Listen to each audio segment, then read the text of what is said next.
Instituto de Derecho Comercial, y en especial el de Derecho Concursal, por esta especial participación y esta honrosa incorporación a estos grupos de charlas y de actividades que estamos haciendo todas por vía telemática, por todo lo que ya sabemos, del doctor Horacio Garabuso, que además de ser un profesor de nota, una persona que no conoce el descanso en el estudio, nos estaba contando que ahora está incursionando en temas de psicología con mucho éxito, así que ya lo comprometí antes de esto a que nos venga a hablar un día de esos temas, del tema de cómo un abogado y cómo un acompañante terapéutico puede entender la realidad desde otro lugar.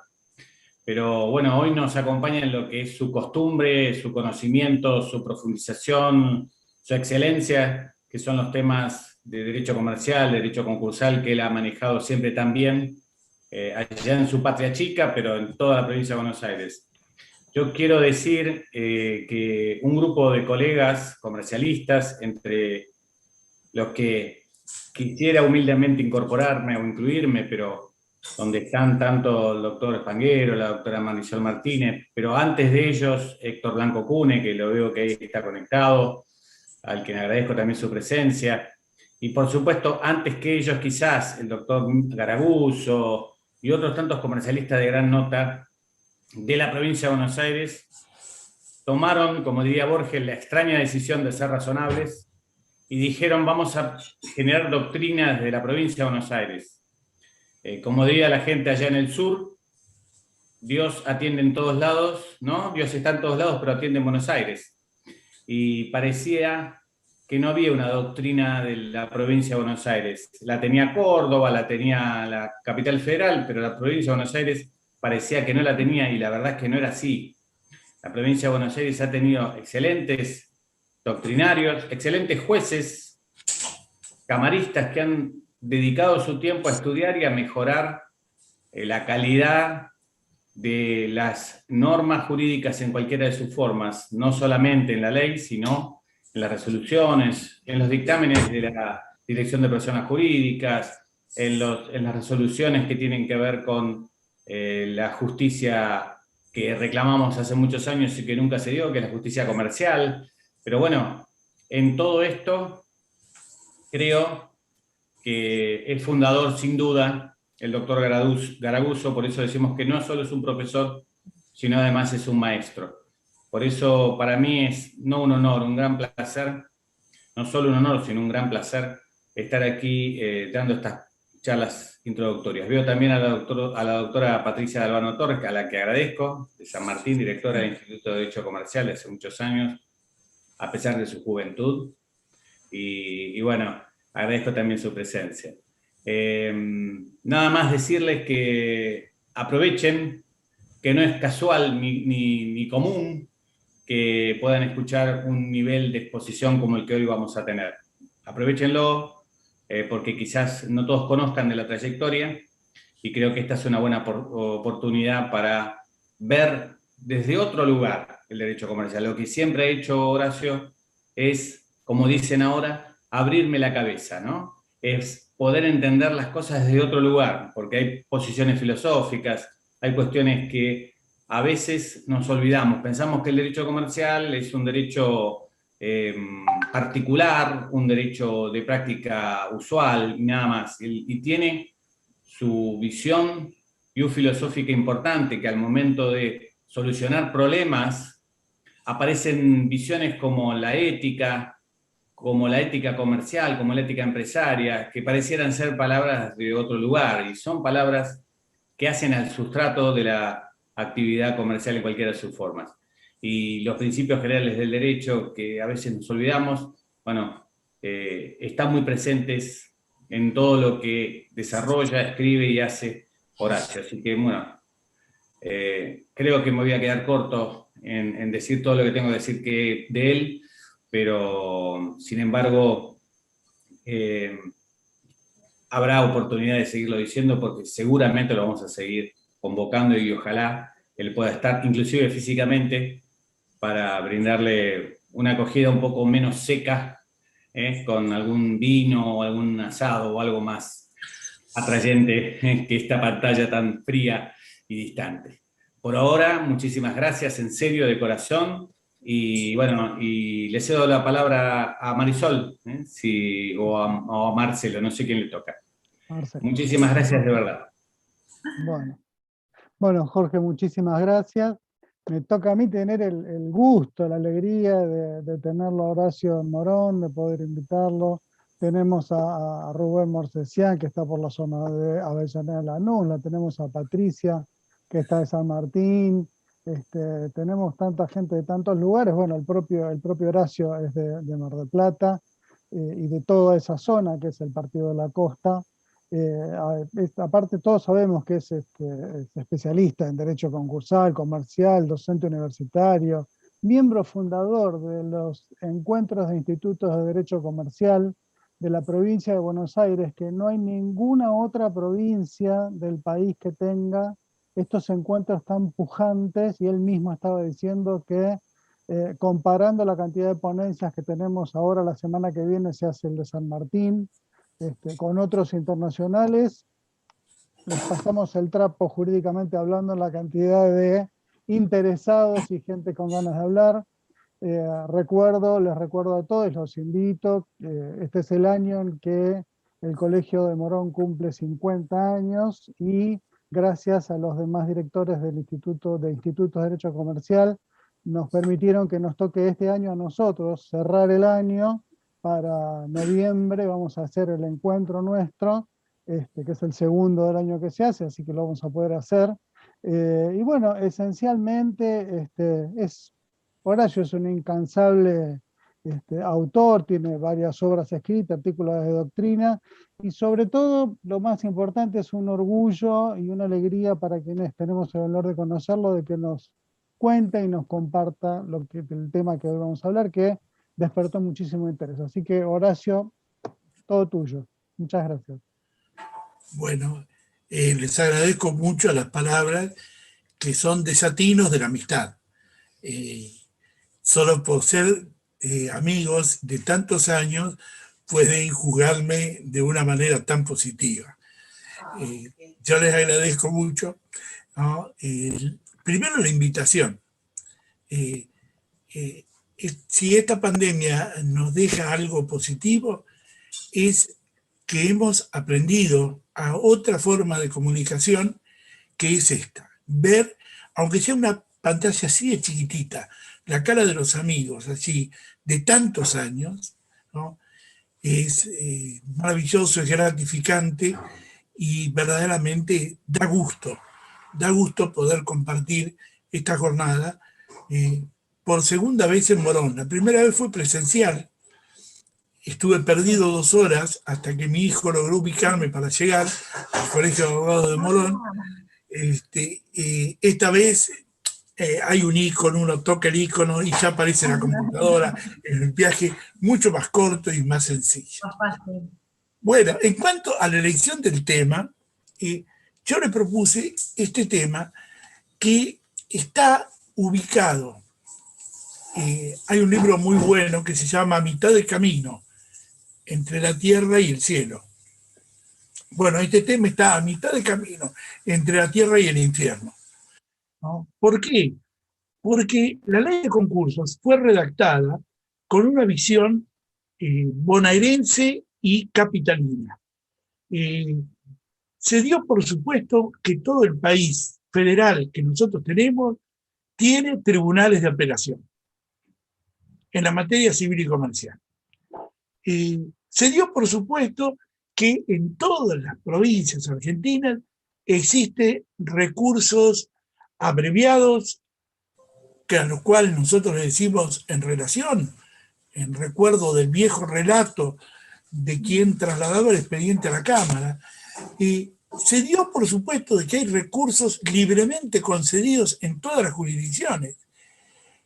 Y la verdad es que no es así. No es así. En una oportunidad, en una jornada, me explicaban que en 2 provincias argentinas El Tribunal de Apelación en materia concursal es una sala de la Corte, porque carecen de tribunales de segunda instancia. Y claro, para alguien que se educó en una universidad de la provincia de Buenos Aires, donde la Constitución garantiza la doble instancia en lo civil y comercial, y así lo ha hecho desde la redacción de la Constitución antes de la reforma de 1994, pensar que puede haber instancia única en lo civil y comercial era casi un desatino. Pero la verdad es que, viendo cómo funcionan, aquella idea primaria de cómo puede ser, gradualmente se ha ido corrigiendo.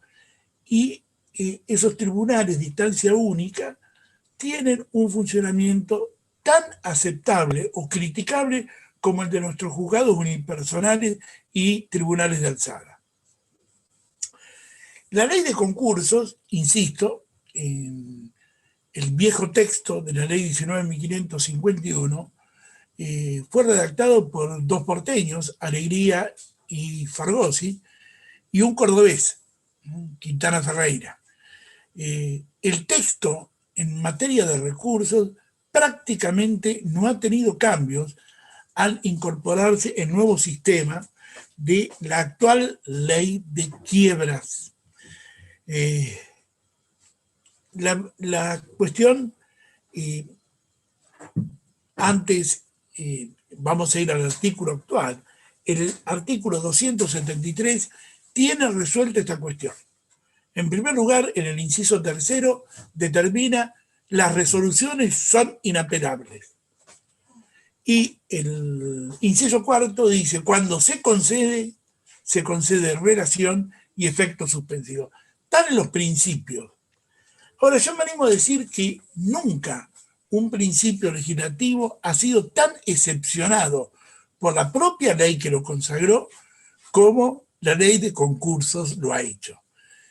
Y si por eso no fuera poco, cuando no ha sido la ley de concursos la que lo ha excepcionado, lo ha excepcionado la jurisprudencia, que ha admitido recursos en situaciones de franca inapelabilidad, como es la resolución que dispone el agrupamiento y clasificación de acreedores, sobre lo cual no hay un solo autor que diga que la misma es apelable, pero he visto no menos de 20 pronunciamientos en los cuales la alzada anula la resolución de agrupamiento y clasificación dictada por el juez, o la modifica, o le deniega al juez la potestad de agrupar y clasificar acreedores. Fíjense ustedes que esta resolución, dice la ley, que es definitiva. Bueno, no tan definitiva cuando encontramos en la Cámara Nacional de Comercio un fallo como el de Cuadernos Argentinos, en el cual este expediente llegó a la Corte por una cuestión de agrupamiento y clasificación de acreedores. Es decir, no solo fue apelada, sino que fue extraordinariamente recurrida por inconstitucionalidad y tuvo pronunciamientos de alzada y del Superior Tribunal, de la Corte de Justicia. Esto de estar excepcionada, hay situaciones en las cuales la ley no contempla la apelabilidad. Lo que contempla es que el juez resuelva de una manera y no de otra.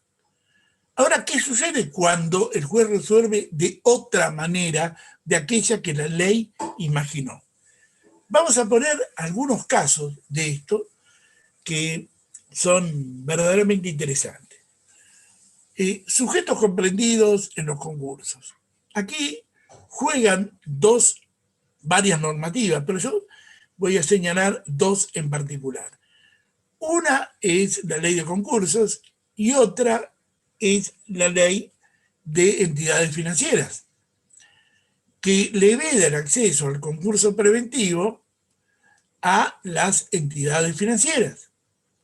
Esta veda es hoy definitiva, tras algunos cabildeos, ¿no? La jurisprudencia se orientó en el sentido de que en ningún caso puede ocurrir al concurso preventivo, en ningún caso puede ocurrir al concurso preventivo una entidad financiera. Y sin embargo, la Corte Suprema de Justicia de la Nación falló el 22 de febrero del 2011 declarando que no puede recurrir a la homologación de un acuerdo preventivo extrajudicial el banco hipotecario. Ahora, evidentemente, estamos no solo ante el recurso, sino también ante el recurso extraordinario de inconstitucionalidad, que fue el que falló, en definitiva, en nuestro superior tribunal. Otro caso, ¿qué normas le son aplicables a los concursos en nuestro sistema jurídico? Bueno, la Corte Suprema de Justicia ha tenido que pronunciarse en no menos de una decena de casos, diciendo no, en este caso no puede aplicarse otra normativa que la concursal. Y les voy a mencionar un caso muy conocido, Carbometal, Sociedad Anónima, en cuanto al destino de los fondos caducos luego de la distribución. Otro, el de Compañía General de Negocios, le pide la quiebra el doctor Mianovich. Y en estos casos, la Corte llegó a tomar intervención porque se habían aplicado normas jurídicas que no eran la ley de concursos, sino normas, en un caso provincial y en otro caso federal, al margen de la legislación concursal. Y hay más, de la Cámara Nacional de Comercio, Noel y compañía, en el cual este fallo es del 10 de noviembre del 2009. Tuvo que resolver la Cámara si la ley 2990 de Capital Federal era aplicable en un proceso concursal. La Cámara, siguiendo la doctrina de Carbometal, resolvió que no le es aplicable esta ley y que los fondos caducos deben entregarse al Estado federal. Bien, como ustedes ven, estas son situaciones en las cuales el principio de inapelabilidad cede por razones del sistema jurídico. El sistema jurídico demanda que se revise una decisión que es francamente improponible. También ocurre lo mismo en materia de competencia. En materia de competencia ha habido, pese a que la resolución del juez que admite la competencia no es apelable en los términos del artículo 13, en el concurso preventivo, sí es susceptible de recurso, que es un remedio, el incidente de incompetencia en el caso de la quiebra. Pero en el concurso preventivo no hay norma habilitante alguna para que pueda ser recurrida la declaración del juez de su propia competencia. Sin embargo, vamos a encontrar no menos de 30 fallos de la Corte Suprema de Justicia en esta cuestión. Destaco un viejo fallo de la Corte, que es Platadina SRL subconcurso, un caso verdaderamente interesante. La deudora confiesa al solicitar su concurso en el Departamento Judicial de Mar del Plata, manifiesta que el domicilio constituido por la sociedad en Capital Federal es un domicilio fraudulento. El juez de Mar del Plata dice, tiene domicilio en Buenos Aires, expediente a Buenos Aires. Cuando llega a la Receptoría General de Expedientes en Buenos Aires, dicen, pero esto le corresponde a Mar del Plata por la confesión que realiza el deudor. Bien, termina la cuestión yendo a la Corte porque hay un conflicto negativo por 2 veces negativo. Mar del Plata y la Receptoría General de Expedientes de Capital Federal. El expediente va a la Corte que 8 años más tarde dice que para que exista conflicto negativo debe existir pronunciamiento de un juez. Y en Capital Federal ningún juez se pronunció. El resultado ha sido que tras 8 años de larga espera, el expediente volvió a Mar del Plata donde hasta el último de los saqueadores ya había fallecido. Por lo tanto, esto terminó como causa archivada. Fíjense, llegó a la Corte porque se planteó, supuestamente se habría planteado un conflicto negativo de jurisdicción. Bien, ahí tienen un caso. Otro caso es el fallo de la Corte en Terrazas al Mar. Terrazas al Mar era una sociedad con domicilio en la ciudad de Pinamar. Le fue pedida su quiebra por falta de pago de obligaciones en Capital Federal, al mismo tiempo que la sociedad se concursaba en la ciudad de Dolores. Ambos se declaran competentes, conflicto positivo de competencia a resolver por la Corte. Fíjense ustedes que la Corte falla correctamente atribuyendo la competencia al registro de la sociedad en la provincia de Buenos Aires, por lo tanto, continuó tramitando ante Dolores. Estas cuestiones fueron resueltas por la Corte Suprema de Justicia de la Nación. El célebérrimo caso correntino, ¿no?, donde se produce el conflicto entre un juzgado civil y comercial de Entre Ríos y un juzgado de paz de Corrientes, y la Corte también lo tiene que fallar, y lo falla resolviendo de una manera semejante a lo de los dos casos analizados. Fíjense ustedes entonces que la intervención de los tribunales superiores en todas estas cuestiones generales, comprendidas entre el artículo 1 y 4, ha demandado y sigue demandando intervención del Tribunal Superior Constitucional. Por ejemplo, en materia de concursos internacionales. Ahí la Cámara Nacional de Comercio falló el caso People and Partners. Es un fallo del 4 de septiembre del 2011, donde tiene que tomar intervención en una cuestión que básicamente sería inapelable. El juez declaró que la existencia de un concurso abierto en el extranjero era causal para la apertura del concurso en la República. Suficiente. Esta resolución es inapelable. No obstante lo cual, se apeló, se confirmó y se revocó por el Tribunal de Alzada. Bien, a este problema, a estos problemas, hay que sumarle otro que tiene que ver con la estructura procesal con la que hemos edificado los códigos procesales civiles y comerciales de Tucumán, de La Cava, de Santa Fe y de la provincia de Buenos Aires. Bastante semejante al de la provincia de Córdoba. ¿Cuál es? Que no existe el recurso de nulidad autónomo. El recurso de apelación comprende el de nulidad. Por lo tanto, para decir la nulidad, debo interponer el recurso de apelación. Pero ¿qué pasa si esa resolución nula es inapelable? Desapareció la doble instancia. En otras provincias, menciono La Pampa y Santiago del Estero, el Código Procesal dice que el recurso de nulidad es autónomo. ¿Qué quiere decir que es autónomo?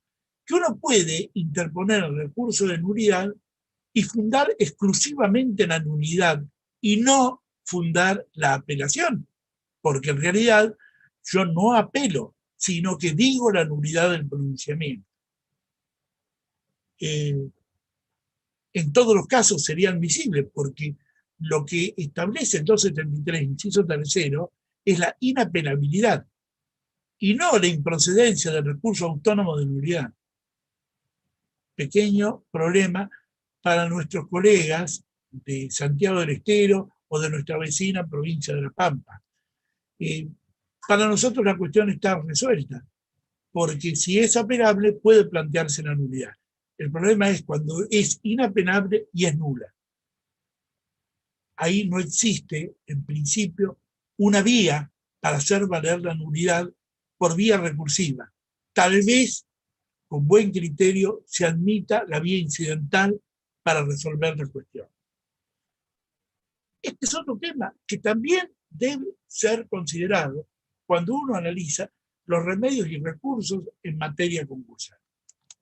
Otra de las cuestiones es que en muchos casos, resoluciones que son inapelables lo son porque están sometidas a remedios que no son recursos.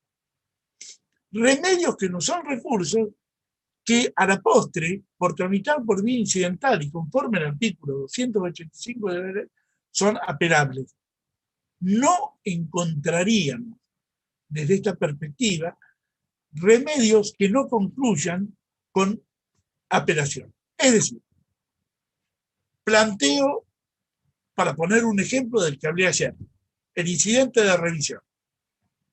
La resolución del artículo 36 no es apelable. Sin embargo, hemos encontrado un fallo de la Corte de la Provincia de Buenos Aires con voto del doctor San Martín que resolvió la cuestión de un recurso de apelación contra una resolución del 36 fallado en primera instancia y Cámara. Y él declaró la procedencia del recurso extraordinario, para lo cual debió habilitar la apelabilidad que generara el carácter de definitiva de la sentencia que habilitara el recurso extraordinario.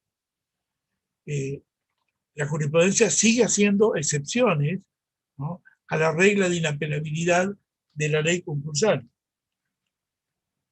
Este es el caso. Tramita por incidente la revisión, que en su naturaleza es francamente recursiva, como decían Camínquez y Augusto Mario Morelo en el tomo 8 de su obra de los códigos procesales. No hay lugar a ninguna duda de que es recursivo, pero es un recurso, entre comillas, que lleva en sí la posibilidad de interponer el recurso, porque la resolución de la revisión no es definitiva, sino que es apelable. Hay muchísimas cosas raras en la ley de concurso. La impugnación del acuerdo preventivo es francamente un supuesto de nulidad procesal. Decía el maestro Arcieri que lo que pretendía era crear un óbice a la homologación. Era un obstáculo a la homologación por nulificarlo. Bueno, yo en su momento no estaba de acuerdo con esta opinión, pero con el paso de los años, bueno, estoy convencido cada vez más que es un supuesto de nulidad procesal. Si no, no sería inexplicable la regla del inciso quinto, que limita la posibilidad de plantear el recurso a quien no dio lugar a la causal de nulidad. Y bueno, ya error en el cómputo de la mayoría, esto es una nulidad procesal, etc. No quiero entrar en esto, que no es el tema de la charla. Bueno, tramita también por vía incidental. Ese incidente tiene la recurribilidad del 285. Una recurribilidad en cuyo caso el efecto es parcialmente suspensivo. El deudor no está fallido, pero sufre los efectos de la incautación y el desapoderamiento.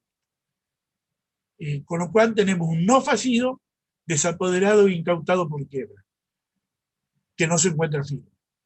¿Por qué? Porque la propia ley establece que ese recurso se concede con efecto devolutivo. Otro más, la reposición de la sentencia de quiebra.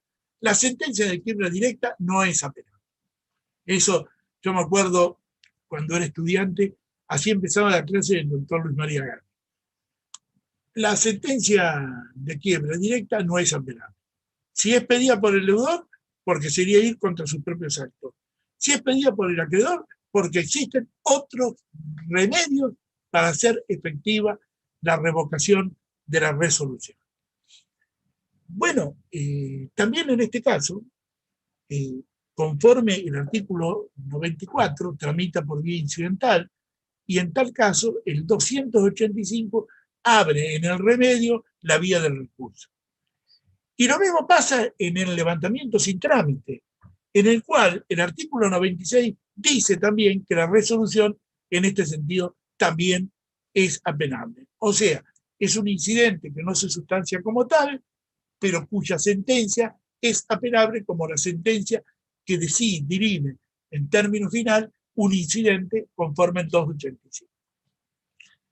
Lo mismo pasa con el remedio por la incompetencia del los artículos 100 y 101 de la ley.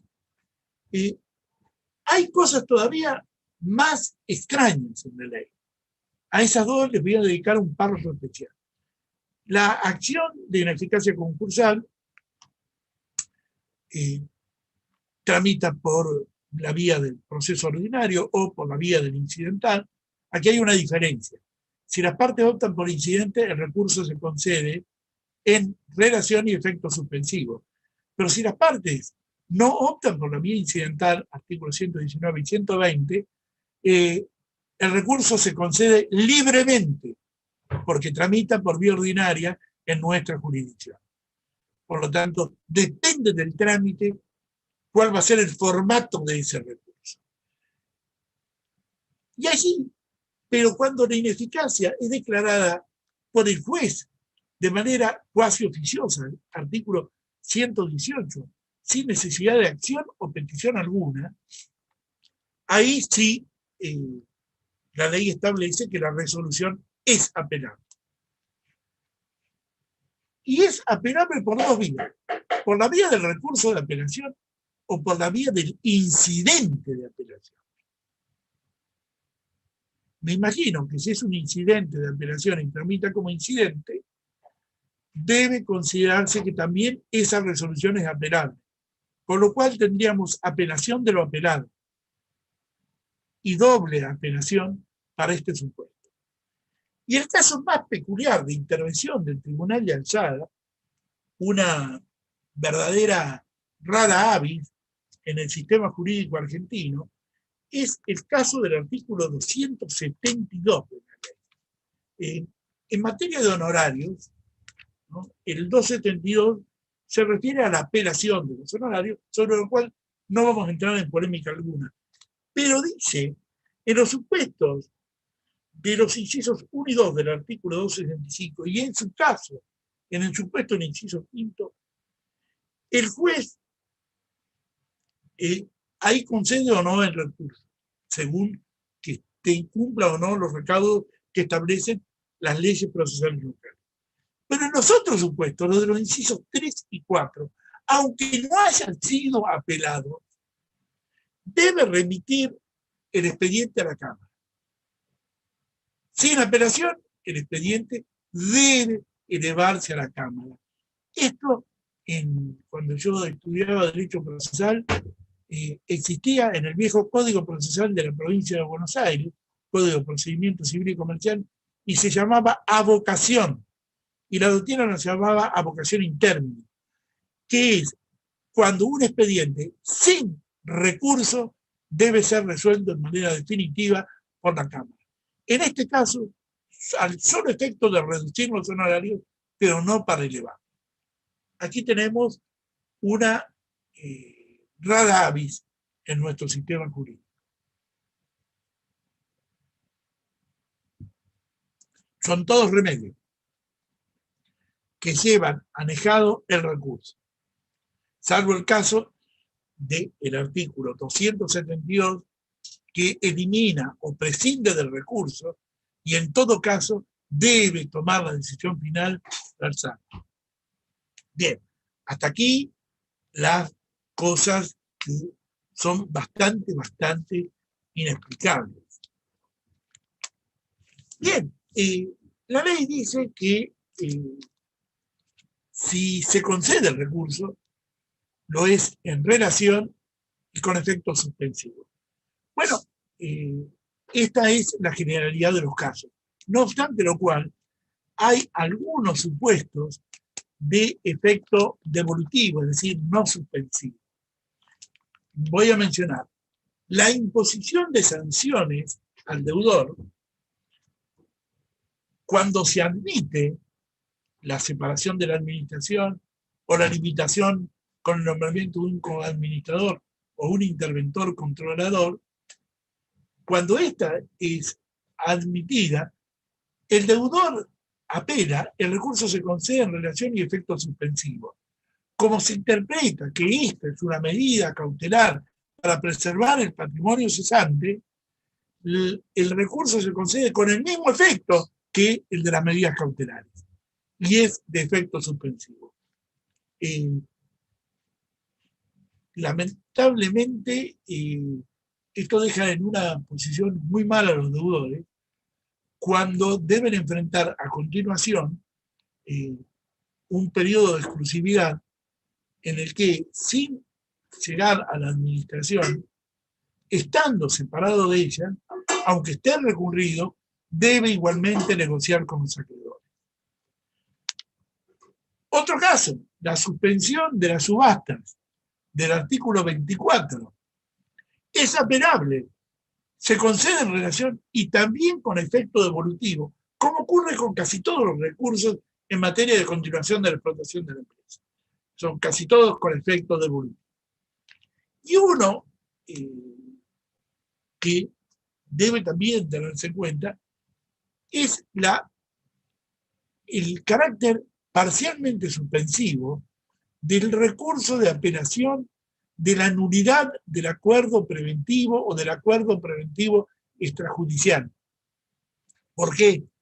Porque la ley, como en el caso de la impugnación, lo hace suspensivo a todos los efectos, menos a los efectos patrimoniales. Con lo cual, es devolutivo a los fines de los efectos patrimoniales y suspensivo respecto de los efectos personales y contractuales, y me animaría a decir, y procesales, que emergen de la sentencia de quiebra. Aquí tienen ustedes un panorama de algunos, hay más casos, de efectos devolutivos de recursos de apelación. Y yo les decía al comienzo de que pocas normas están excepcionadas por la ley y la jurisprudencia. Yo les mencioné algunos casos de la jurisprudencia, pero me animo ya a mencionarles otros casos. La hipótesis de quiebra indirecta que no sea por impugnación del acuerdo, por nulidad o incumplimiento del acuerdo preventivo. Es clarísimo que no son apelables. Clarísimo. No hay ninguna norma que exceptúe la aplicación del principio. Pero muchas veces los tribunales de alzada se encuentran con situaciones francamente horripilantes. Y han tenido que encontrar una forma de abocarse al conocimiento de estas causas. Yo recuerdo siempre un voto de un querido miembro de la Cámara de Apelaciones de Mar del Plata, el doctor Raúl Dalmazo, profesor de Derecho Procesal, en el cual se encontró con una quiebra indirecta francamente absurda por un error en el cómputo de los plazos.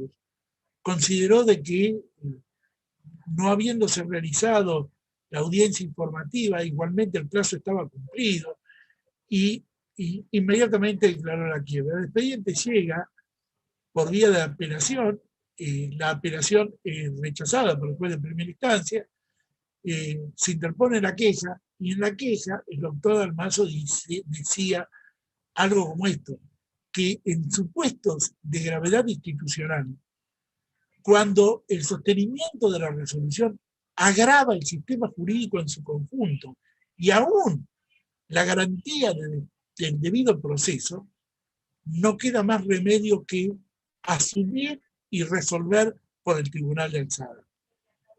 Muy bien fundado, un fallo muy sólido.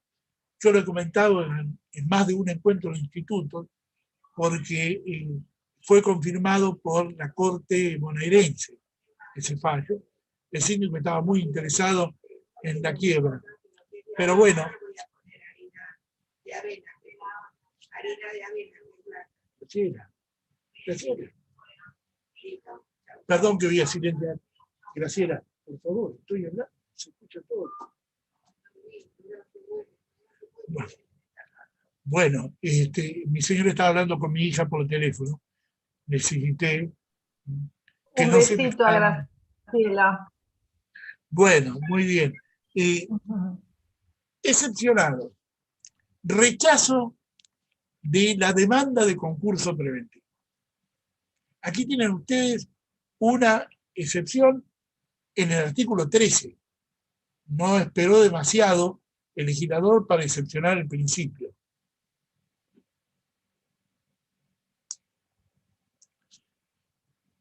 Es apelable en relación y efecto suspensivo. Fíjense ustedes que el supuesto es el supuesto del rechazo. Aquí en Mar del Plata se planteó la apertura del concurso preventivo que no fue pedido por el deudor. ¿Cómo es esto? El deudor pide el concurso preventivo y el juez le abre un pequeño concurso preventivo. En principio, esa resolución tiene la admisión del concurso y el rechazo de la calificación. El caso es Mar del Plata Soda, sociedad anónima, y la Cámara de Apelación consideró que debía ampliarse el alcance del recurso al supuesto de admitir un concurso que no es el pedido. En este caso, abriendo un pequeño concurso para una empresa que calificaba perfectamente en los términos de la ley para hacer un concurso. O sea, admitido, inmediatamente se agrandó el ámbito de referencia del supuesto. En materia de pronto pago, en todos los casos se admite o se rechaza el recurso, el pronto pago, la resolución es apelable. Sobre esto no hay duda y dice que lo es en relación y efecto suspensivo. ¿Qué pasa cuando se lo rechaza? Y esto fue muy debatido durante tiempo porque había quien decía no es definitivo, ya que el trabajador cuenta con opción del proceso laboral. Esta doctrina de muchos tribunales del país no la comparto porque una cosa es que el pronto pago admitido importe verificación y otra cosa que la finalidad del pronto pago sea la verificación. En realidad el pronto pago lo que demanda es la cancelación pronta del crédito y no la incorporación al proceso, que es la verificación. Sin embargo, la ley dice que una vez que está admitido el pronto pago, el crédito debe considerarse verificado, porque se admite aunque no se pronto pague. De hecho, son raros los casos en que se pronto pague el crédito. Lo más común es que tenga una larga espera con ese famoso 3% para llegar a cancelar la creencia. Pero entre tanto, es acreedor y puede ejercer sus derechos en el concurso. La resolución que limita la remoción de la administración del deudor, cuando ésta es pedida por el propio concursado, la que lo deniega es apelable. La que lo admite también es apelable, y en este caso la legitimación recae en la sindicatura. No corresponde admitirlo cuando ha sido interpuesto el recurso por un miembro del comité de control. Interpuso la apelación como miembro del comité de control y bueno, la justicia marplatense le rechazó el recurso por considerar que el único legitimado en esta instancia es el síndico. Otro de los casos, casos que la ley no contempla, pero que han sido admitidos por la jurisprudencia. Efectos de la presentación y de la apertura del concurso preventivo. Efectos de todo tipo, pero en materia de efectos contractuales, cuando existen prestaciones recíprocas pendientes, la resolución del deudor, conestada por la resolución judicial, no dice la ley que sea apelable. Sin embargo, los tribunales de todo el país, en casos como este, y digo de todo el país porque encontré en Rubinsal no menos de 30 fallos de distintas jurisdicciones, lo ha admitido al recurso. Por lo tanto, si bien la ley no contempla ningún recurso en materia de efectos, ni patrimoniales, ni personales, ni procesales, la jurisprudencia los ha admitido. Otro caso es, ¿qué sucede cuando el juez deniega la autorización al administrador de la concursada para viajar al exterior? El caso lo resolvió la Cámara Nacional de Comercio en el caso Club Atlético Huracán, donde los directivos habían pedido autorización para viajar al exterior a fin de cerrar contratos por transferencia de jugadores, etc. El juez de primera instancia, que debía ser hincha de San Lorenzo, lo deniega, ¿no? Y cuando el expediente se eleva a la alzada, la Cámara dice algo que lo había leído alguna vez en un libro de un contador cordobés que escribe sobre concursos y que decía que el derecho de transitar libremente está por sobre la ley concursal. Y si la ley concursal habilita la salida al país, debe darse prioridad a la habilitación que esté en consonancia con el precepto, ¿no?, del artículo 14 de la Constitución Nacional. Bueno, la Cámara revoca y le concede la autorización para viajar al exterior a los directivos del Club Atlético Huracán. Este fallo es un fallo viejo, ya estaba vigente todavía la ley 19.551. Es interesante porque el argumento constitucional se esboza también en la fundamentación. Bien, yo ya les hablé de la resolución de categorización. Yo he interpuesto recursos de apelación por resoluciones de categorización inesperadas en mi jurisdicción. Cuando ejercía la profesión, calculo que una decena de veces. Cuando los jueces creaban categorías que estaban ajenos a la propuesta del deudor. Recuerdo un caso muy singular de aquí, del juzgado 5 de Mar del Plata, en el cual el juez genera 16 categorías que estaban fuera de la propuesta del deudor. El deudor había propuesto acreedores quirografarios financieros, comprendiendo así la banca privada y algunos prestamistas, acreedores comerciales, y había hecho otra categoría que era acreedores fiscales. Pero genérica, fiscales, todos los quirografarios, los privilegiados. El juez dijo no, de ninguna manera. Y entonces diseñó la siguiente clasificación. Acreedores quirografarios, Fisco Nacional. Una categoría. ¿Quién estaba allí? AFIP. Acreedores fiscales quirografarios provinciales. ¿Quién estaba ahí? La provincia de Buenos Aires. No había ningún otro. Acreedores quirografarios municipales. Y ahí distinguía uno de Balcarce y uno de Mar del Plata. Había dos. Luego decía acreedores con privilegio general fiscales, nacionales, provinciales y municipales.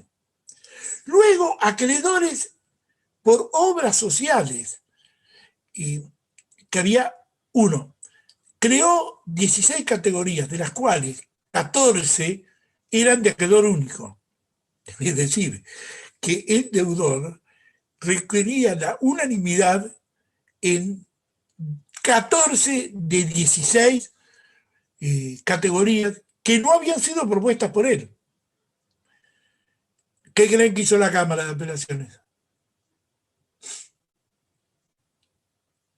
¿Revocó? Sí, revocó, afortunadamente. La sala tercera, con voto del doctor Jerez y adhesión de la doctora Zampini, consideró de que era una resolución nula, que el juez podía aceptar las categorías que el deudor proponía o, si no las aceptaba, fijar las categorías mínimas legales. Y de esa manera quedó zanjada la cuestión, porque las mínimas legales complicaba un poco con los saqueadores quirografarios fiscales. Pero bueno, quedaron las categorías mínimas legales y el deudor pudo obtener una mayoría que de otra manera no lo hubiera obtenido nunca. Este es un caso.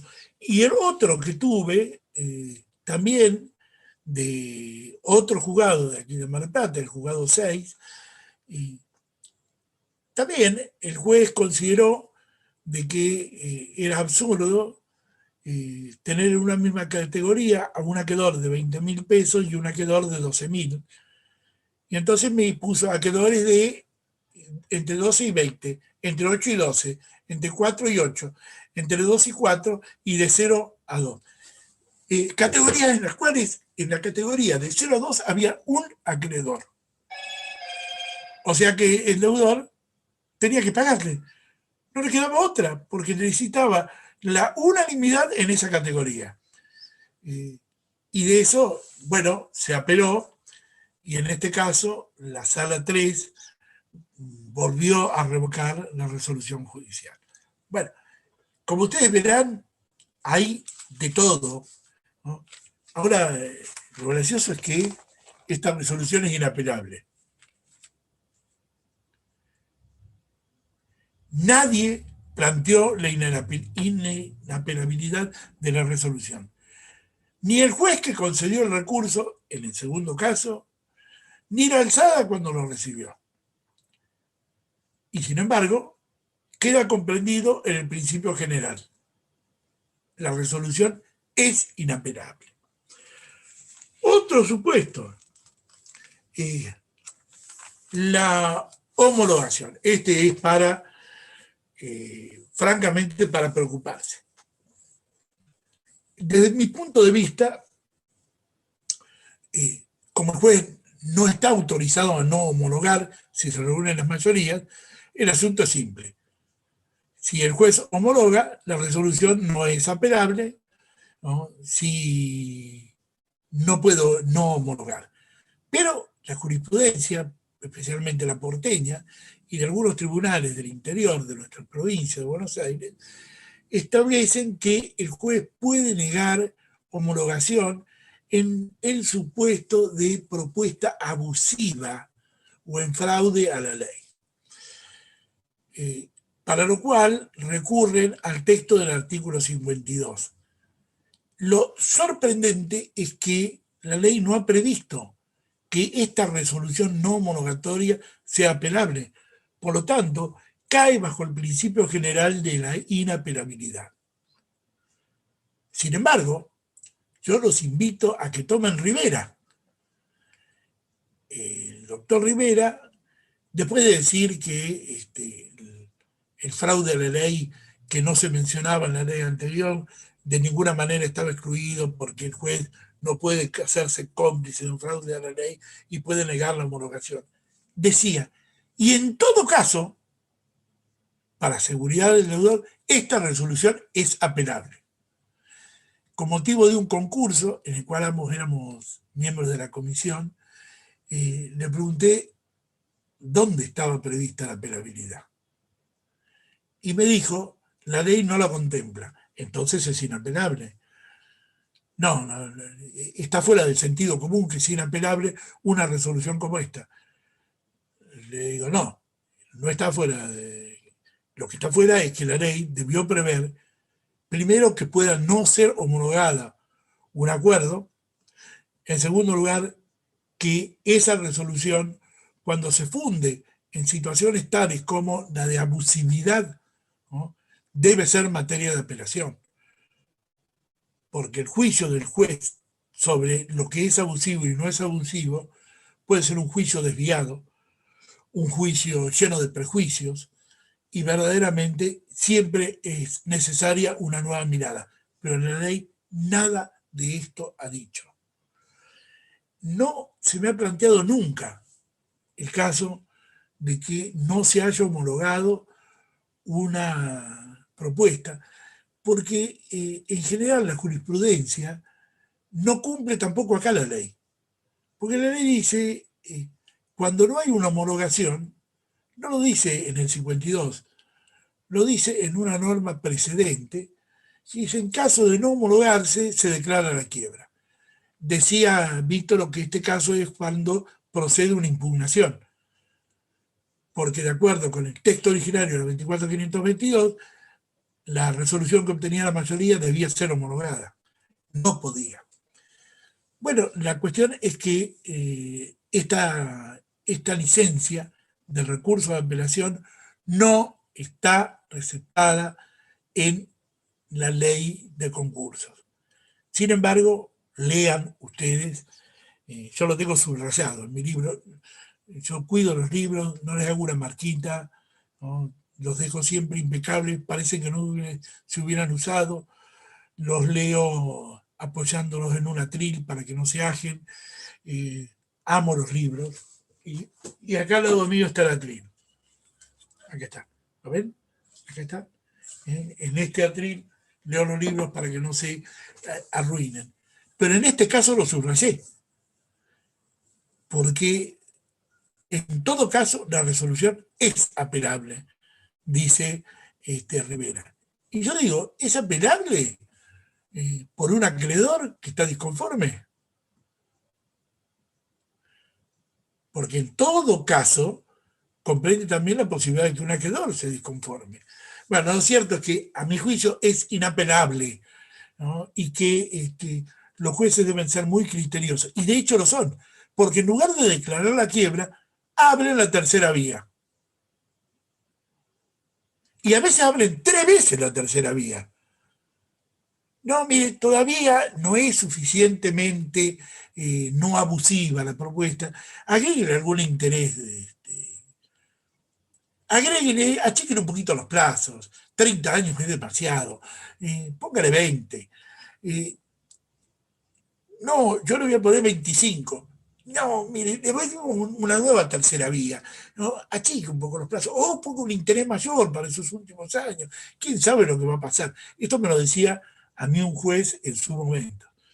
Lo que debe haber hecho, si tenía tal convicción de la abusividad y el fraude de la ley, es declarar la quiebra.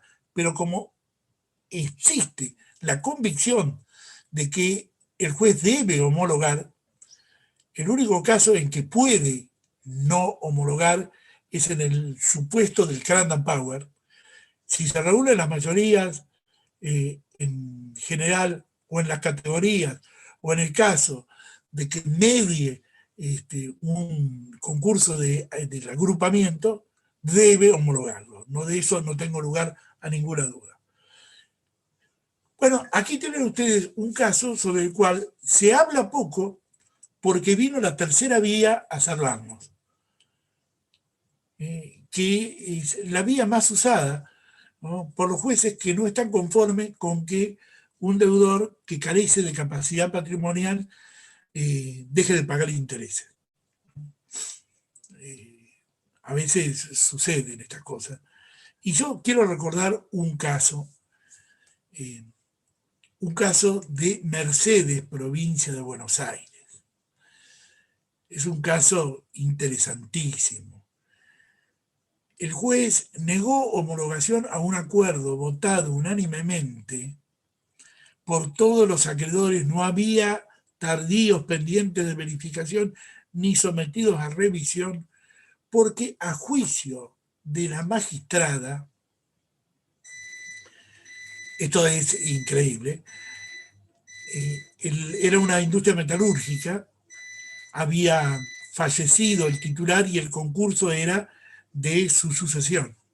Consideraba que las 3 mujeres que eran sus herederas no tenían aptitudes para ser industriales y para seguir en el proceso industrial. Fue un fallo tan escandaloso no era apelable. No es apelable. Pero en el caso, la Cámara dijo, pero frente a tamaña resolución, no me queda otra cosa que pasar sobre un estado de mi conciencia. Yo sé que es inapelable, pero vamos a conceder el recurso al cual llegó la deudora, una colega, en queja, para corregir tamaño disparate. Bueno, por supuesto, la Cámara revocó esa resolución y lo mandó a otro juzgado a los fines de que procediera a analizar si se homologaba o no. No le dijo, y homológuenlo, analicen si corresponde. Como ustedes ven, la realidad va superando, ¿no?, a los textos normativos. Hasta hace un tiempo, el APE incumplido generaba acciones individuales. Hoy el APE incumplido, por mandato del artículo 76, puede desembocar en una quiebra. Recuerden ustedes que la regla del 76 hace aplicables las normas del acuerdo preventivo relacionadas con nulidad e incumplimiento del acuerdo. Por lo tanto, de este no proceso puede surgir un proceso por su incumplimiento. Estas resoluciones, afortunadamente, la remisión a las normas del artículo, creo que 71 y 73, ¿no?, habilitan la posibilidad de apelarlo con efecto suspensivo, ¿no? Pero fíjense ustedes, esto no estaba, esto nunca se analizó, esto ni pensamos que podía pasar. Y ahora ya hay colegas que están planteando la duda. Y la resolución arbitraria que no homologa el APE podría ser materia de apelación. Obviamente decimos no, porque solo son apelables las resoluciones que la ley dice que son apelables. Pero nuevamente empieza ahí el campo de la duda. Yo creo que cuando analicemos la reforma de nuestro sistema concursal, va a ser imprescindible que nos convoquemos con procesalistas, porque muchas de estas cuestiones demandan una capacitación superior, porque el concurso es un proceso. No puede ser que sigamos legislándolo comercialistas y concursalistas. Tiene que estar sentado a esta mesa un procesalista. Muchas de las dudas que yo tenía cuando estaba escribiendo el concurso como proceso, las solucioné llamándolo por teléfono a Augusto Mario Moreno. La mirada del más importante procesalista argentino de los últimos tiempos me ayudó a entender y a corregir algunos aspectos de mi libro que si no hubiesen expuesto errores desde el punto de vista de la temática procesal. Bien, espero que les haya gustado. Hay más, pero son exactamente 49 minutos hablando. Entonces, creo que son ustedes los que tienen que hablar. Me faltaría, si me dan 3 minutos, les cuento lo de los recursos extraordinarios. Porque esto de los recursos extraordinarios, ¿no?, en algunas provincias falla el mismo tribunal que es el Tribunal de Alzada. Como no tiene instancia civil y comercial doble, la Cámara es la sala civil y comercial. Y el Tribunal de Revisión en el recurso extraordinario es la Corte íntegra. O sea, a los que saben se le agregan los de penal y contencioso administrativo. Con lo cual, a veces salen cada zapallazo con las disidencias de los miembros de la sala civil y comercial que no están de acuerdo. Pero como ellos ya fallaron como Cámara de Apelación, deben excusarse. Entonces, la especialización allí no sirve de nada. Cuanto más especializado, menos participación tienen. Esto es un detalle. Y después, la Corte de la provincia siempre fue muy negativa en materia de recursos extraordinarios en materia concursal. Hasta que en cooperativa de almaceneros se declaró que la resolución verificatoria en incidentes es definitiva y por lo tanto abre la instancia extraordinaria. Con este fallo de la Corte de la Nación, la provincia tuvo que adaptarse a él y hoy todos los incidentes verificatorios tardíos, revisivos, juicios de conocimiento verificatorios, todos admiten la instancia extraordinaria de los recursos de nulidad y la aplicabilidad de ley. No veo mucho que pueda darse el caso de inconstitucionalidad provincial, pero sí está abierto el recurso federal. Y si no, miren, les voy a nombrar algunos casitos. 1. Fisco de la provincia, incidente de revisión en autos, cooperativa de almaceneros. González Rita contra Camerini. Banco Credit Corp con Bielsa de Figueras. Ángel Vicente García y otros. Dispensa Roger también, y en recurso de queja. Hogar San Andrés, recurso extraordinario. Flamini Andrés, incidente de verificación tardía. Nova Cosméticos, ¿se acuerdan de Nova Cosméticos?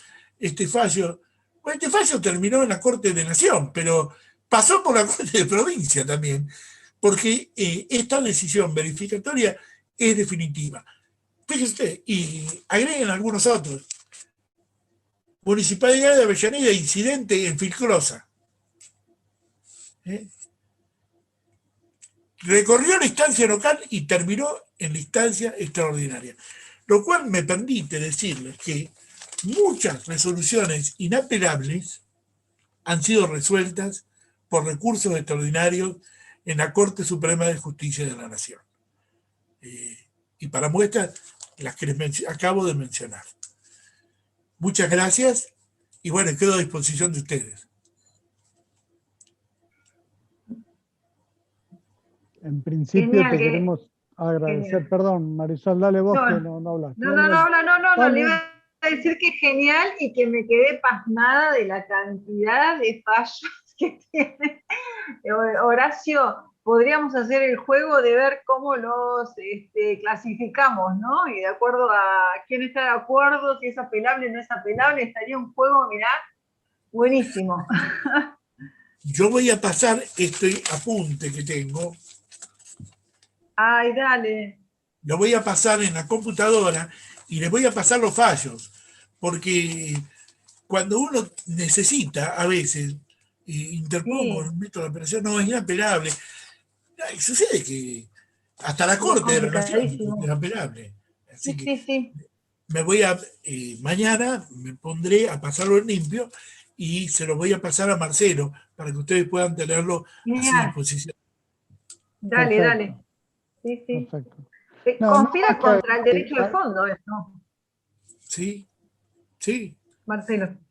Ayer, en la charla que teníamos, yo también le digo, Horacio, ¿podrías pasar los fallos? Y sacó también otra pila de apuntes, porque él arma su propia biblioteca, que es una medida muy, muy inteligente de trabajo, de ir armándose y ordenando las cuestiones. Se ve que va tomando apuntes y se va armando lo propio. Me dijo, imposible, me dice, esto es un pilón hecho medio mano, medio en computadora, pero esto habla de lo que es Horacio, ¿no? Hoy trabajo. te quiero aclarar que empecé a pasarlo y lo vas a tener.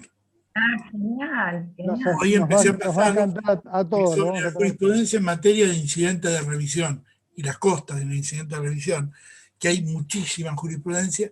Bueno, lo empecé a pasar más prolijo que esto con letritas de colores, ¿no? Genial, mirá el título que te mandaste, con carátula y todo.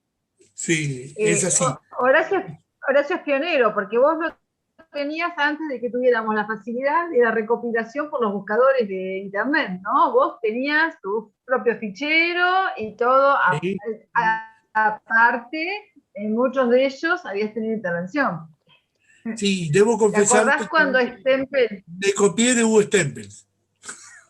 eso te iba a decir, ¿vos te acordás cuando Stempel abría la boca? Siempre tenía algún fallo de la corte que había llegado. Qué tipo tan activo realmente, ¿no? Sí. Bueno, Aparte, vos sos tal él cual, otro cofundador. se había hecho su propio programa, había contratado un analista de sistema y había hecho su Ay, propio qué bueno programa de eso. jurisprudencia. Ay, yo no sabía. Extraordinario.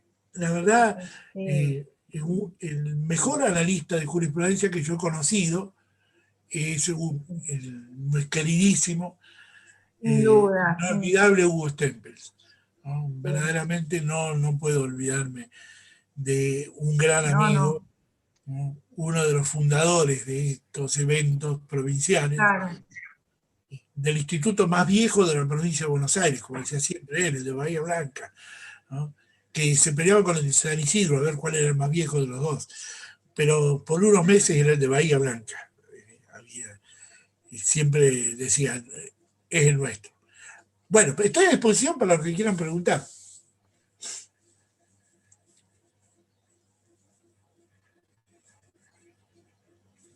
A ver si en el chat hay algo. No dejas, sí, eso es lo que quería mirar. No, en realidad estamos, yo por lo menos no tengo preguntas, pero mucha gente está felicitando y agradeciendo el orden y el formato. Nada más, yo no tengo Bueno, otra entonces cosa. yo tengo una deuda con ustedes. Una deuda eh, Un que es asado. pasar las dos jurisprudencias, la de la charla de ayer y la charla de hoy, y pasarles a ustedes el material. Jorge quiere preguntar algo. Jorge ¿Sí? quiere, Yo quiero saber. Está Fernando. Hola, y Fernando. también Hola. Fernando. Adelante. Dale, Vos Fernando, primero vos. hacer una pregunta a Horacio, Marcelo. Primero Fernando, dale. Dale. No, dale, tranquilo, Jorge, dale. Bueno, Horacio, primero para variar, felicitarte porque has sido más que claro y decir que no. Es muy difícil hacer una pregunta porque no dejas vacíos. No, es Pero tremendo. como bien planteaste vos, los principios de los recursos, inclusive el acotado ámbito de conocimiento que tiene, preocupa porque en muchas incidencias que se dan dentro de un concurso de quiebra, pienso, por ejemplo, en lo que tiene que ver con la tramitación de acciones de recomposición y otras cuestiones más, también se dan situaciones bastante complejas y ya es un principio general el tema de la prueba, que viene teniendo alguna complejidad, porque, insisto, tras que el proceso es acotado, más que las medidas de prueba no tienen recurso, porque los códigos de procedimiento las vedan, el problema es que muchas veces, cuando el acreedor intenta demostrar su acreencia, la verdad es que los recursos terminan generando muchas limitaciones, sobre todo en aquellas cuestiones que tienen que ver o con acciones para recomposición, que ya bastante trabadas están, porque al síndico un poco más se les pide que, no sé, que se disfrace de Sonoman para poder lograr una medida de recomposición o alguna acción de fraude o lo que fuere. Entonces, bueno, las medidas recursivas un poco acotadas también han sido, yo lo he visto, motivo de que se le dieran algunas facilidades para destrabar estas limitaciones tan altas. No sé qué opinás vos, si coincidís en esa idea y cuál es tu experiencia. Ya, totalmente de acuerdo que yo siento que cuando los jueces acuden a la doctrina de la gravedad institucional, a la doctrina de la gravedad patrimonial que comporta la resolución, están siendo un poco la voz de la conciencia y están tomando una distancia del problema que hay que tomarla, porque si el juez de primera instancia obra solo según lo que él piensa y fuera de mercado, alguien tiene que corregirlo. Por eso es que yo mencioné ese voto del doctor Raúl Dalmazo, que reitero, lo comenté en no menos de 3 encuentros ese fallo, por distintos aspectos. Una vez fue cuando la Corte confirmó, ¿no? Y las otras 2 veces fue frente a situaciones de enorme gravedad. Bueno, cuando los jueces llegan a recurrir a esto es porque el fallo de primera instancia es aberrante. Cuando es tan insoportable para el sistema jurídico el fallo, los jueces recurren a esta estrategia. Yo les mencioné recién un caso, pero hay muchísimos más. Hay muchísimos más. Ayer yo mencioné un fallo de la Sala Segunda de la Cámara de Apelaciones de Neuquén, donde está un querido magistrado, el doctor Gijena Basombrío, que es un extraordinario jurista que ve la realidad. Sus fallos siempre son ejemplares, porque uno a partir de ahí toma ejemplos. Bueno, en el caso, le habían cargado las costas al acreedor en el incidente de revisión, que triunfa en la revisión, le cargan las costas porque había existido un cierto vicio formal en el pedido de verificación que impidió, ¿no?, que en la verificación necesaria pudiera ser reconocido. La verdad es que el vicio formal era tan insignificante que no impedía al síndico informar sobre el crédito y no hubiera impedido al juez, si en lugar de decir lo que el síndico dice sí, sí, lo que el síndico dice no, no, lo hubiera verificado, que la Cámara revoca la condena en costas, la transforma en costas en el orden causado, anula la regulación de honorarios al síndico, pero le sube los honorarios al patrocinante del síndico, en el entendimiento de que ese síndico debe pagarle a su abogado. Este fallo restaura el sistema, ¿no?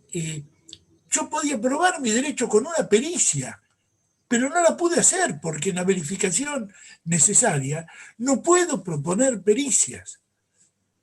Pero cuando llegué a la etapa eventual, obtuve la pericia y mi derecho fue plenamente reconocido, con el agravante: el deudor se allanó a esa pretensión. Eso es para tenerlo en cuenta. Así que yo admiro a los jueces que a veces educadamente dicen que es una cuestión de gravedad institucional, por no decir que hay que corregir una burrada, ¿no? Son demasiado finos y elegantes. Espero haberte dado la respuesta que esperaba. Fernando. ¿Qué tal, Horacio? ¿Cómo estás, Fernando? Buenísimo, buenísimo como siempre. No hay con qué darle. El que sabe, sabe, ¿no? Entonces, y Horacio es uno de los que sabe. Así que siempre que lo escuchamos, es un placer, además de que siempre aprendemos un montón. Horacio, recién hablabas de la homologación, ¿no?, y de los problemas que trae esa falta de previsión de la inapelabilidad. Afortunadamente, las cámaras son bastante flexibles con eso, ¿no?, cuando aparecen estas resoluciones de que rechazan, porque aparte, no solamente que ahí para dejar contentos a todos, en el 52 tiraron ahí la posibilidad de que el juez diga que no homologa por fraude a la ley o por abuso, lo que era, para mí siempre fue algo, era una obviedad. Pero lo que es curioso, ¿cómo no le van a dar la apelación, por más que la ley diga que es inapelable, cuando, a pesar de que que el acuerdo está puesto en conocimiento de la oportunidad del 49, no dice nada, y el concursado se desayuna, cuando ya no tiene más ninguna oportunidad de hablar, de que la propuesta del juez ahora entiende que es abusiva? ¿Por qué el trámite de la abusividad o del fraude no se discute desde el momento que la propuesta es puesta en conocimiento? Es más, desde que es conocida la propuesta, pero pongámosle por lo menos desde la oportunidad del 49, ¿no? Que dice, bueno, esta es una propuesta que si tiene la mayoría merece que el juez la atienda, ¿no? Y además, a mí lo que me preocupa, que el juez analiza, bueno, lo del fraude es obvio, ¿no? Pero lo del abuso, el juez lo analiza a partir de pálpitos, no a partir de pruebas. ¿Por qué? Porque es una cuestión emocional el análisis de la abusividad, no es una cuestión racional. ¿Por qué digo esto? Porque no se hace un análisis cualitativo del deudor, se hace un análisis cuantitativo de la propuesta. Es decir, si la tasa me parece baja, le pido que la suba. Si las cuotas son muchas, le pido que las acorte. Ahora, no le pregunto al deudor si las va a poder pagar o cómo va a hacer con eso. La prueba es que hay muchos casos donde los deudores, para que no les decreten la quiebra, fueron subiendo, hasta que en algunos casos dijeron, bueno, mire, pagamos el 100% en un año, y como hace una semana no podía pagar, ¿y ahora qué pasó? Hubo un milagro, nadie se lo pregunta. Y sin embargo, el juez se queda contento porque cuantitativamente parece que mejoró. No es como la ley americana, donde el juez, para decir que no, tiene que decir fundadamente por qué no. Y cuando le pide una mejora, tiene que decir fundadamente por qué le pide una mejora, ¿no? ¿Cómo no le van a dar la apelación al deudor si de golpe se entera, ¿no?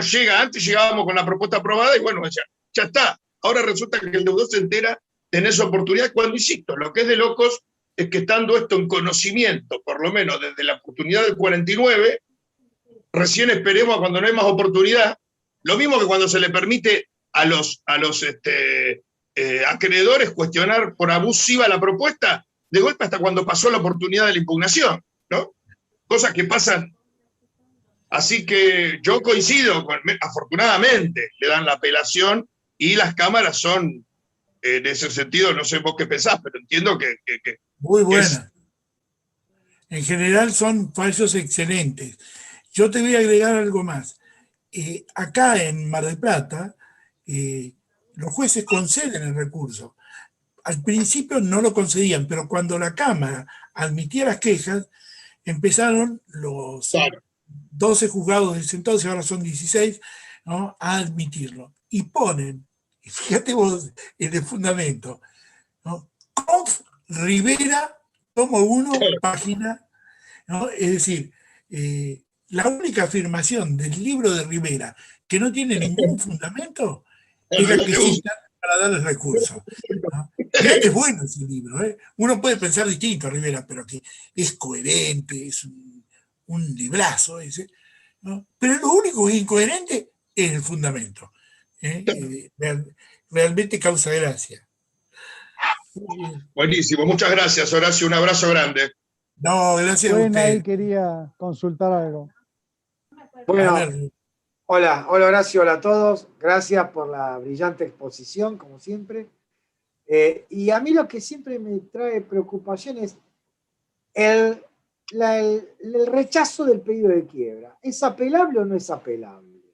Porque acá, por ejemplo, en Quilmes, Avellaneda, Lanús, Lomas, te planchan la inapelabilidad.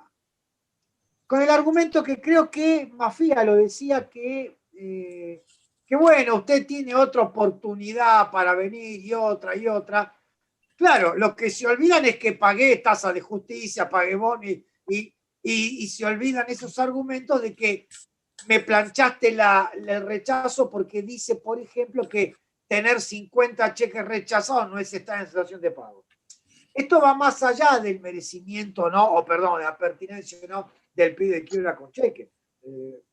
Digo, es apelable. Yo creo que tiene que ser apelable. Pero bueno, acá en Capital están otorgando la apelación, específicamente más cuando el tribunal dice, en primera instancia te dice, y dígame qué bienes tiene el deudor para poder abrir el proceso de quiebra. Y no tiene, entonces no le abro nada. Entonces, bueno, ahí se conceden las apelaciones. Pero acá en provincia, por lo menos el ámbito del Riachuelo para atrás, hacia el sur, no sé si llega a Mar del Plata y a Dolores la influencia negativista de acá, pero el conurbano sur es increíble. No te abren la apelación. Bueno, yo te quiero contar que en casi todos los encuentros llevo a alguna ponencia que critica algún fallo, ¿no?, que deniega la apertura del proceso de concurso preventivo de la quiebra porque el deudor no tiene bienes, ¿no? Actitud de los jueces que tienen por no escrito 2 capítulos de la ley, los vinculados a la clausura, ¿no?, concretamente, ¿no?, porque si hay falta activo, hubo un proceso hasta ese momento, pero no se hace más el proceso. Y la apelabilidad, acá la Cámara de Mar del Plata, como la Cámara de Necochea, tienen el criterio de que la resolución que rechaza el pedido de quiebra, a veces in limine, es apelable porque no hay proceso concursal. El proceso concursal nace con la sentencia. Claro. Por lo tanto, no le podemos aplicar las reglas previstas para el proceso a una resolución que no forma parte del proceso concursal. ¿Se entiende? ¿No? Si le pidieron la quiebra y lo rechazaron, no hay concurso, concede la apelación. Y la han concedido, Yo he comentado en un encuentro el caso de un matrimonio, se piden su quiebra separadamente, no tienen bienes, porque el bien lo vendieron para pagarle al banco, que era el único acreedor importante. Después había deudas chicas, pero ambos tenían sueldo. Ambos eran no docentes, uno en la Facultad de Ciencias Económicas y otro de Ingeniería. Y tenían el ingreso en blanco de ambos, por el plazo mínimo de 1 año, lo tenían atrapado por el artículo 108. Lo rechazaron, fuimos a la Cámara, y en este caso fue la sala 2, en la que están el doctor Méndez y el doctor Montelici, que revocaron y mandaron a abrir, ¿no?, los procesos de quiebra de ambos, ¿no? Lo tengo comentado en uno de los encuentros de hará 7 años atrás. Bien. Y coincido totalmente con el planteo de que ¿qué sentido tiene negarle recursos si la negación de recursos es para la dinámica del proceso? Y acá no hay proceso. Tengo para mí que el sentido es recaudatorio, para mí. Para mí, conociendo los bueyes con los que haramos en la provincia, como la tasa se reparte entre los empleados, yo digo, pues tendré que ir de jurisdicción de juez jugado con 20 pedidos de quiebra por el mismo hecho y 20 tributos de quiebra de tasa de justicia para a ver quién me abre el pedido de quiebra. Perdón, Rubén, una cosa en relación a lo que vos decías recién. Le deniegan el pedido de quiebra porque no tiene activo.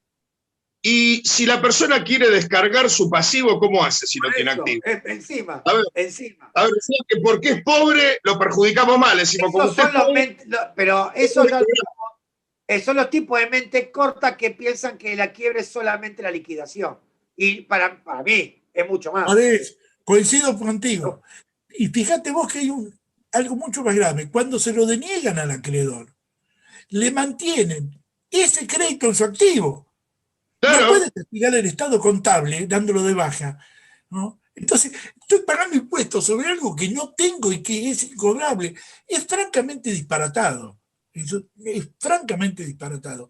No, pero aparte lo que es de loco, que beneficiamos al que tiene activo y al que es pobre lo dejamos enganchado con una deuda hasta que se muera.